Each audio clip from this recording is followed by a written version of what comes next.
My name is Elena. I'm so glad to meet you in person via Zoom, of course. Thank you for your time. How are you? Oh, I'm fine, thanks. Yep, yep. Alive and kicking, which is the main thing. Have you had a chance to rest, to sleep well last night? But yeah, I did get a good night's sleep last night. It was a night off last night, so we went out and had a bite of dinner, and I don't know, I think I was in bed by about 11:30 last night. You look really fresh. Oh, Tell me, keep yeah, talking. sure. Tell me about the world tour. Tell me about the set list, the support, the feeling. It's going very, very well. I mean, it's going better than it has done for a long time. People seem to like the new album, which is great news, and we keeping people happy on the road as well. It's always difficult putting a set list together with a new record because you have to try and make room for new songs. So you're having to sort of drop somebody's favourite in order to put a new song in. But I think we've got a good mix now. We've been tinkering with the set over these first couple of weeks of the tour, and we've got a good blend now, of new songs, favourite songs, and some of the older ones, that people enjoy. And it's going down well. Thank you. It's going down really well. I'm pretty sure. And you know that Bulgarian fans are the greatest fans among all of Judas Yeah. Priest. And we're expecting, yeah, really, I'm honest with you. We're expecting your concert here in Sofia on the 19th of July, which happens to be my birthday. What to Oh, expect? okay. Well, happy birthday in that case for the 19th of July. We're looking forward to Bulgaria. We always have a great time in Bulgaria. And, we're excited to bring the new set list and the new stage production to you guys. I'm sure you're going to enjoy it. If you don't, just keep stum about it. Don't tell anybody else. But I think it's going to be fine. It's going to be great. We're looking forward to it. We really are. We love Bulgaria. It really is a great part of town. I love the capital city there. It's just brilliant. Yeah, we're gonna be here in the heart of Bulgaria. How do you maintain your energy night after night for so many years, half a century? Isn't that astonishing? It is. I'm not sure I do, but it's something we've all said. If we can keep on putting quality performances, we'll continue, and we've been able to do that up until now, and we're still doing it, on this tour as well. We're just as energetic as we all as we ever were, and let's hope that continues. But there's no special regime, and I think it's not as if you go working out or anything like that. You get enough of that on stage, and there's no real need to go jogging or go lifting weights or anything like that. Um, but yeah, I mean, we're lucky we've been able to continue to do. Or Rob and myself in particular, we were the two eldest in the band now, and we're still able to get out there and belt it out. Mm-hmm. And your new album is fire. I love it, absolutely. From the first moment to the last minute. Can I ask you like this? What is Judas Priest's invincible shield? What is your superpower as a band? Yeah, well, when you look at all the flack that's been thrown at us, I mean, people have been trying to kill heavy metal for about 40 years. Don't know it's not going to last and all the rest of it. All that's bounced off. The silly court case we had bounced off. Rob's had cancer scares. That's bounced off. Excuse me. And Richie nearly died on stage, and he bounced back from that. And it's just like this shield. I don't know if there's anything occult about it, but we seem to bounce back from all this stuff that gets thrown at us. And it's not just us. I mean, other bands go through it as well, I'm sure. So I think it's a bit like having a shield, an invincible shield that up until now we've been able to deflect all the nonsense that's thrown at us. And how do you approach staying true to the band's roots while also embracing innovation, different kind of experimentation in your music constantly?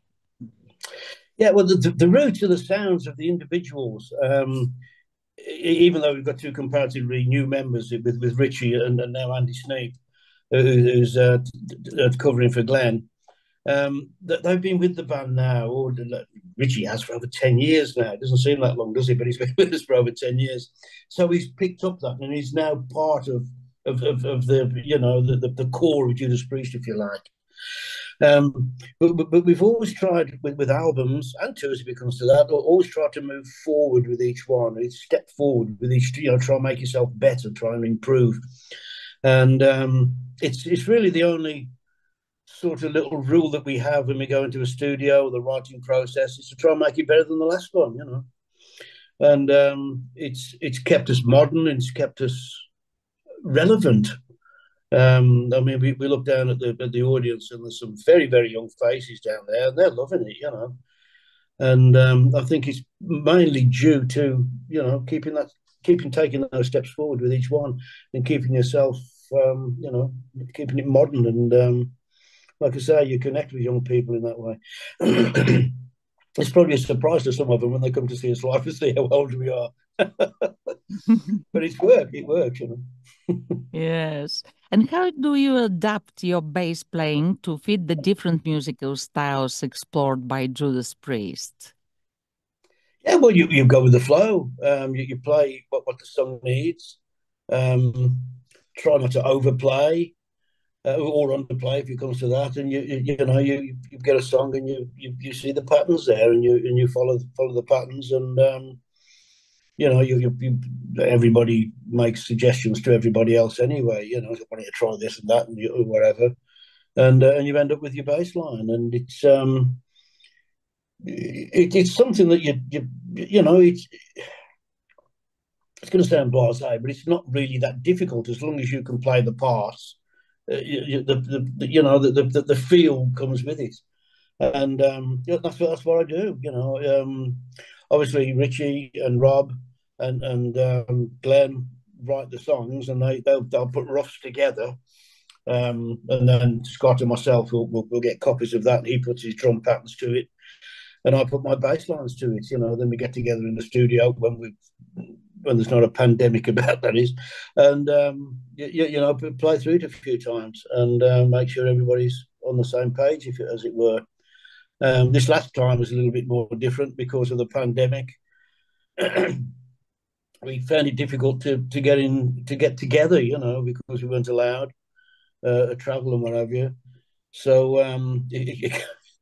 it came to the point where the bass lines were actually put down in hotel rooms on the last tour. That's how time was. I mean, it's a 2-year process here, you know. Everybody saying, "Come on, we need the album," sort of thing. So we did that, so we didn't have to put time aside to do it at the end of the tour. You know, we got days off and things. So Andy's got his laptop there, and he just opens it up in the bedroom. I bring a bass back from the show, plug it in, which is what I do in the studio anyway. You know, it's just plugged straight in, it's direct injection. There's no microphones involved, and just did it that way, you know. And it was a great way of doing it. A really laid back way, you know. You could take as much. You got one song, one day, you know, so you could experiment, do this and that, and try a little bit, and change a little bit here, and it was great. You could do that, you know. There's nobody sitting there time watching and come on, it's my turn, get out of the way, that sort of thing. So it was a great way of doing it. It worked out well, you know. Maybe we should do it again. Yeah.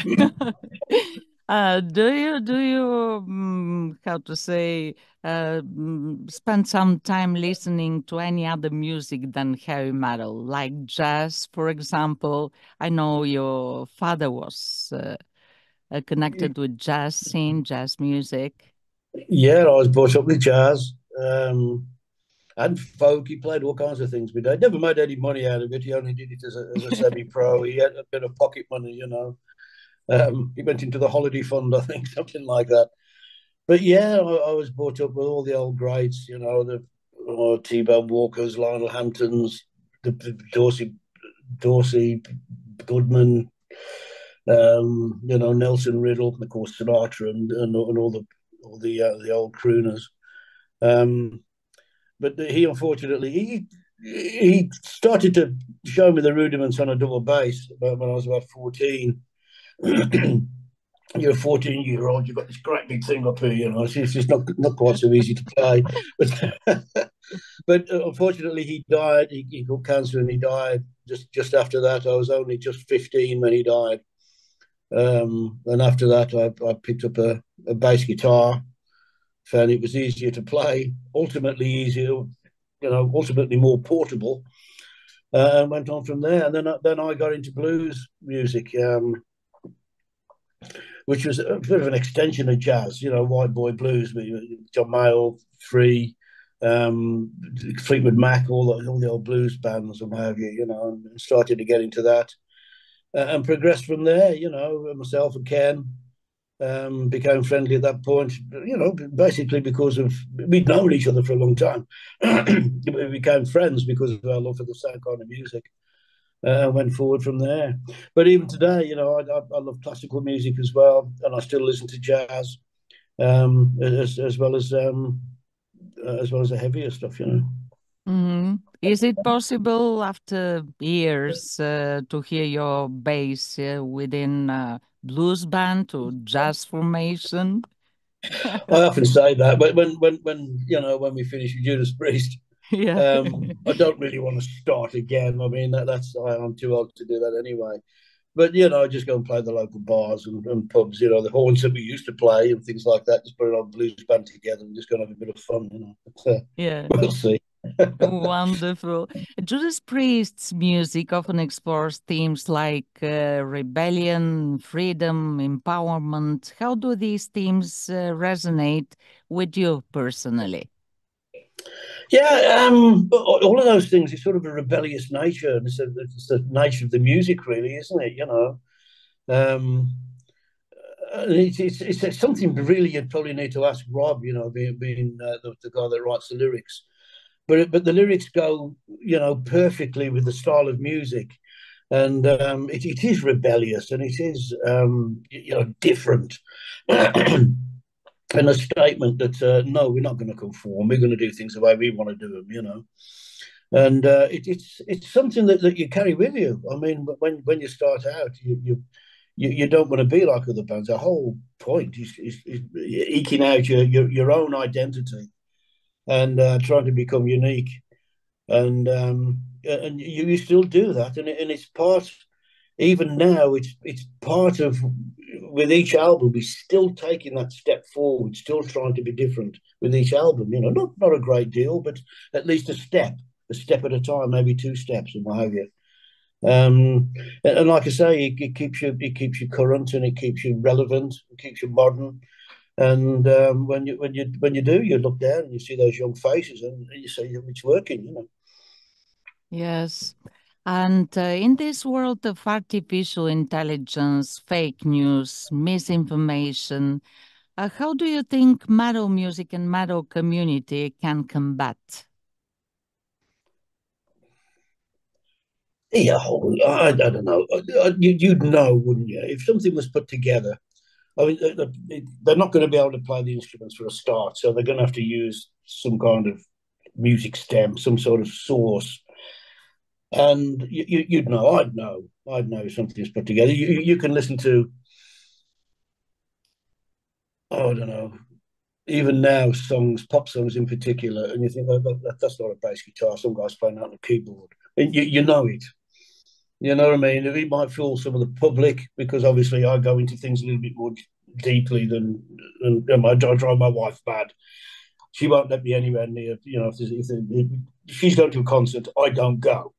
Basically, because I start picking it apart. But that's what we do. That's what we do. A welder would do the same thing. He'd look at something. That's a load of rubbish. You know what I mean? That's what you do. But I don't know. I just think that the artificial intelligence can't really perform live. I mean, this is what it's coming down to. A lot of music especially in the pop world these days, is a little bit on the false side. People mime to it and what have you. And AI can't even do that. You know, you can't have artificial intelligence standing on stage. You know, that ain't going to work. So from a recording point of view, yeah, they might fool people. They might fool a hell of a lot of people. But actually, you know, when they say, you know, there's a band playing live, that's going to be that's going to be the acid test, isn't it? And I can't see really, unless they're all holograms standing up there, which has been done. What am I saying? You know, ABBA have just done it, haven't they? But it's there. It is advertised. You know, it ain't ABBA. You know, it's trickery. But it's in the live performance where it'll fall down, and you won't stand up to scrutiny, I don't think. Yes, I hear you. Do you think that there is a lot in common between heavy metal and football? Oh, there is, as far as I'm concerned. I'm a football fan. Yes, I know that. Well, it's a working class style of music, isn't it? Heavy metal, you know, the people, you know, the upper class people don't, even to this day, they probably don't play it, you know. So it's a very working class sort of style of metal, style of music, and that goes hand in hand with football, doesn't it? You know, it's very working class too, you know. Or it used to be, maybe not now. They're all millionaires, aren't they? But you know what I mean. And so yeah, there's a little bit of connection there, just from a basic class point of view, I think. Yes. Do you know that I play every day 2 or 3 songs from your recent album on air in Bulgaria every day? We love your music, absolutely. Sorry? I was going to say, thank you, Elena. We appreciate that. Yeah, that's great. It's from the bottom of our hearts. Which one is your favorite as a bass player from this album, Invincible Shield? I think it's the title track, Invincible Shield. It's a great song. There's lots of little avenues, little turns and twists throughout the whole thing. You know, another band would make probably 3 or 4 songs out of that. But that's my favourite to play at the moment. It's early days, but I think that one's going to remain my favourite. Panic Attack is another one. That's a good one to play too. But yeah, Invincible Shield, I think, is number 1 at the moment for me. Thanks a lot. And finally, Keo, could you please address directly our audience for our podcast, Radiocast BG? It doesn't matter the name, but still, you can address them directly right now. Hello, Yън Hil from Judas Priest here. Talking to our wonderful Bulgarian fans. We absolutely love coming to play to you guys because you're all totally mad, which is why we love it, because we fit right in. We'll see you shortly, and I hope you enjoy all the shows. Bye-bye for now.